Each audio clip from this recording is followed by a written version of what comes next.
side into the end zone. Oh, Fitz caught it! Touchdown Cardinals! An absolutely perfect throw with two Colts all over Fitz.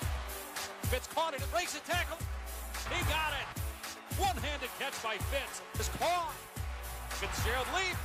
Fitzgerald. Fitzgerald money going deep. Fitz is there. He caught it. Down. I still feel like I have a lot of good football left in me. So clutch. Our next guest is in his 12th season with the Cardinals and holds the franchise record for receptions, receiving yards, and touchdowns. Please welcome 8-time Pro Bowler Larry Fitzgerald, who is here on behalf of Visa Checkout. Larry, thank you so much for being with us. Hey, Molly, how are you today?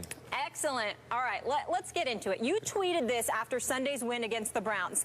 Sloppy first half, but we showed resolve in the second. Nice to go into the bye week 6-2. Now we'll rest up and get ready for the stretch run. So, Larry, how far can you guys go in that stretch run? You know, hopefully we could take it all the way to the top. You know, love to get to San Francisco, but, you know, there's a lot of work to be done prior to that. You know, starting next weekend, Sunday Night Football versus Seattle Seahawks in Seattle. It's going to be a tough challenge for us, but we're up for the challenge. Larry, I'm wondering what this year is like for you personally. Over the last 3 years, you didn't have a 1,000-yard season when you had at least a 1,000-yard season the previous 5. And already, after 784 yards receiving last year, halfway mark, you're already at 706. You seem to be having, you know, some sort of a resurrection. What's been going on, and how good are you feeling about how you've performed this season?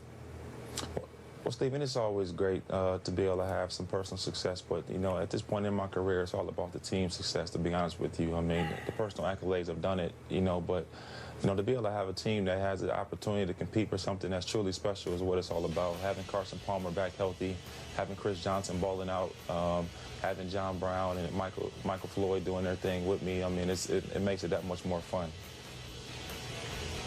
Larry, I got a question I've always wanted to ask you about the way you carry yourself.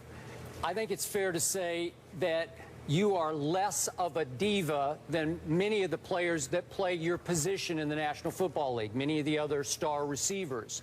Why is that? Give us some insight into that. Skip, I'm just as much as a diva as those other guys. I just mask it a little bit better. I want my touches just like everybody else does, but I never put myself in front of my teammates. I think it's important that as a leader, you always show, you know, that you're willing to watch other guys have success. So when Smoke and John Brown and Chris Johnson makes long runs and other guys have success, I mean, those are my boys. I see them working every single day to have that success, and I really am happy for them. You know, but I still want to get my opportunities too, though. And I realize you have an ego like everybody else, but do you think, Larry, it had something to do with the way you were raised? Skip, honestly, man, my parents did a wonderful job, my dad and my mother. You know, I'm truly a product of great parenting. You know, they made a lot of sacrifices for myself and my brother to go to good schools, and they always provided great mentorship for me. And, you know, I definitely would tip my hat to my parents, Skip. I appreciate you acknowledging them. You got it. Absolutely. Absolutely. We can't help but acknowledge your dad, how wonderful he's been to all of us in this business. But let me get back to you. You know, just looking at, I remember, and I'll share this with Skip and Molly, the last time that I saw you in person play, I was at a game at MetLife Stadium, December 2nd, 2012. And the reason why I bring that up, Larry Fitzgerald, is because it is the most horrific experience that I've ever had as a reporter covering a football game. The quarterback was Ryan Lindley. No disrespect, but he is somebody that I felt should have been banned from ever quarterbacking again. He went like 10 for 31 for like 72 yards. I counted at least 5 times when you were open, and they couldn't find you. And it was just so bad that I thought that you might contemplate retiring at the end of that season. I want to know what has inspired you to continue going, to get to this point where you're able to have the kind of season that you're having, because considering Arizona's struggles with finding a quarterback, you know, with the exception of Carson Palmer, of course, because now he's healthy. I'm wondering, what did it take for you to get to this point where you stuck around this long? Because, damn it, I wanted to quit for you after that experience. Hey, Stevie, you said I wanted to retire after the season. I wanted to retire after that game. No, honestly, when you have a quarterback that is as talented as Carson, he means as much to us as Tom Brady means to the New England Patriots, as much as Cam Newton means to the Carolina Panthers, as much as Aaron Rodgers means to the Green Bay Packers. That's what Carson Palmer means to us. And as far as Carson takes us, as far as we're going to go, we understand that. We know that we have to keep him healthy and protect him and make our plays for him. And he's gonna makes everybody successful because he's just that talented, and we understand that. We know that we have to play good football down the stretch, but in terms of my mentality, you never can have that defeatist mentality. No matter if it's good, bad, or indifferent, you understand that you have an ability. You have to believe in your ability on the good days and the bad days. That's what confidence is all about. So why, in your eyes, as his favorite receiver, is Carson Palmer so good? Explain to us, give us insight into what makes him as good as you believe he is.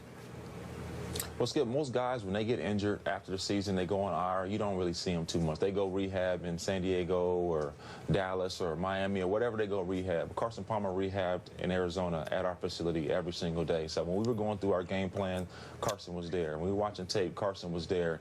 He was involved in every single day-to-day operation. Only thing he did not do was go out into the practice field. But from a mental standpoint, he was with us. And I think that really helped, him in terms of really understanding what Coach Arians was expecting of him. And it really just made everybody just love him that much more because he didn't have to be there. He didn't have to be watching tape and doing the things he was doing, but he was dedicated to us and wanted the best for us, even though he couldn't be on the field with us. So when we got back together in the offseason, everybody was on the same page. Larry, I want to transition real quick to a defense that's ranked 5th against the pass. It's a top 10 defense. We've heard the names, Calais Campbell, Patrick Peterson and the crew, Powers and others. But I got to give some love to Tyrann Mathieu, the Honey Badger, because I got to tell you, he's second on the team in tackles. We all know about his checkered pass at LSU.